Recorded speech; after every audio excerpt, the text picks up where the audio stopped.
morning. Today is June 12th, and this is The View with Catherine Chang. Today's topics are the tears of Mayor Han and Tai and the Taiwan-Japan relations. First, I want to talk about the tears of Mayor Han. Kaohsiung Mayor Han Kuo-yu ended his 565 days in Kaohsiung, and during the farewell concert, Han made a speech for 15 minutes.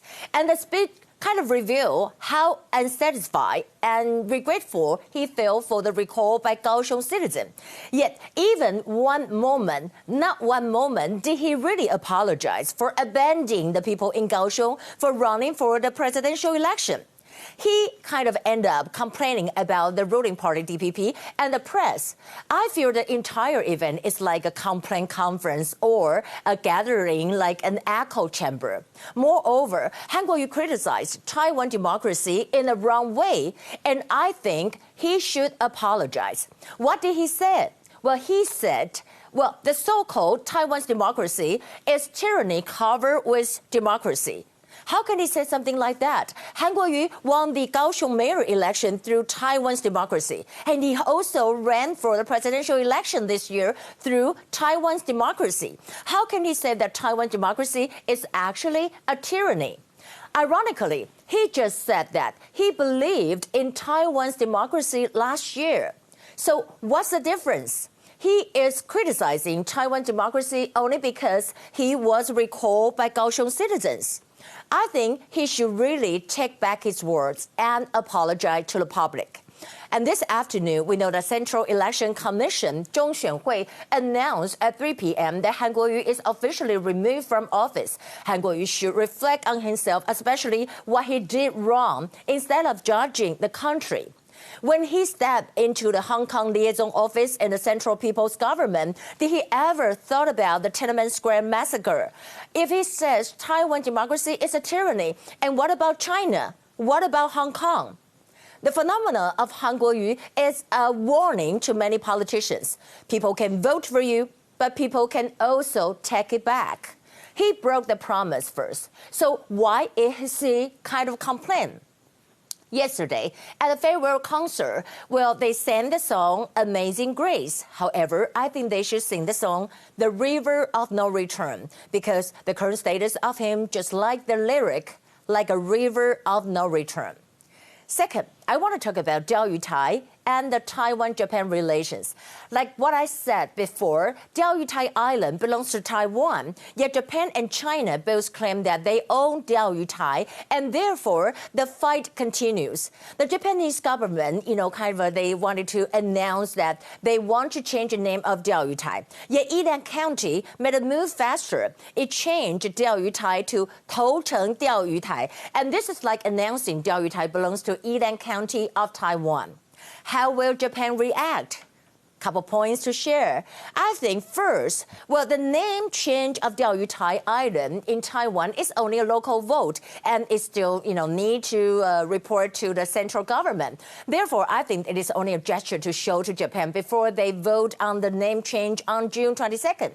And second, I think the issue of Tai Island is like one country, two interpretations, and this is like one Tai, two interpretations. Will this fight against Tai influence the relationship between Taiwan and Japan? Let's wait and see. Here are the top stories. Today, we have 0 confirmed cases. U.S. Senator, we're talking about the Josh Hawley, introduced Taiwan's Defense Act, and he said, I introduced new legislation to stop China imperialism and to defend our vital interests and our partner, Taiwan. What is in the bill? You know that the bill is to maintain the ability of the United States armed forces to deny a fait accompli by the People's Republic of China against Taiwan and for other purpose. In the bill, the Congress makes the following finding. What finding is that? We can see that the Congress make the following findings. First, Taiwan is a beacon of democracy in Asia and a steadfast partner of the United States in the common pursuit of a free and open Indo-Pacific region. Second, if the government of the People's Republic of China were to use military force to compel the unification of Taiwan with the People's Republic of China, what will happen? What will happen? What will be the consequences if Taiwan is forced to unify with China? Well, in the bill, it said that the world will lose one of the greatest champions of freedom and democracy. And B, the United States and allies and the partners of the U.S. will face severe difficulty in maintaining favorable balance of power relative to the Republic of China and the People's Republic of China in Northeast and Southeast Asia. And C, the government of the People's Republic of China would possess an increasing ability, to impose its will throughout the Indo-region, and also to prevent U.S. access to key trade routes and markets in the Indo-Pacific region. We're talking about Kaohsiung Mayor Han Kuo-yu, as I mentioned earlier.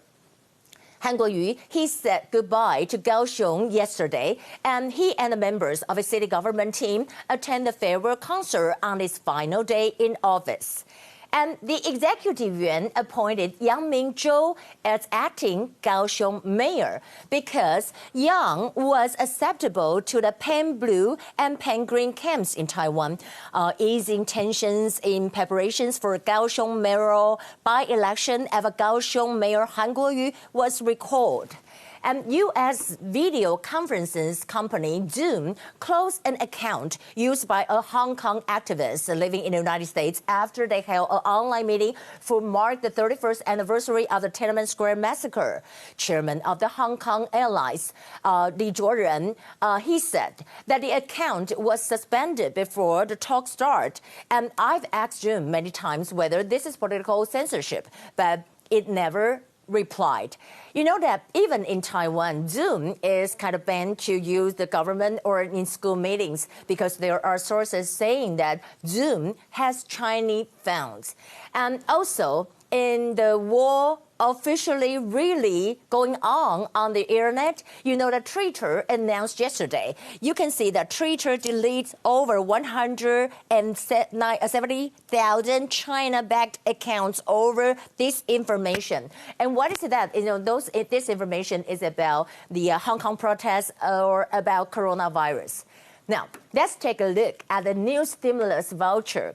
You can see that this voucher is a culture ministry. They will issue 2 million culture stimulus voucher, each with the value of $600 to boost the culture industry affected by the pandemic.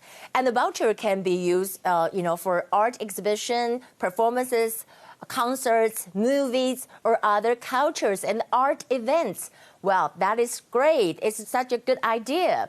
So, you can go to the movie and using the voucher. In Taiwan, you watch a movie, it's like around $380. And this is at $680. You can go to 2 movies.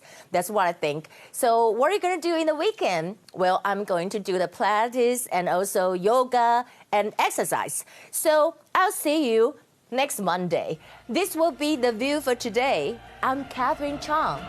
Bye.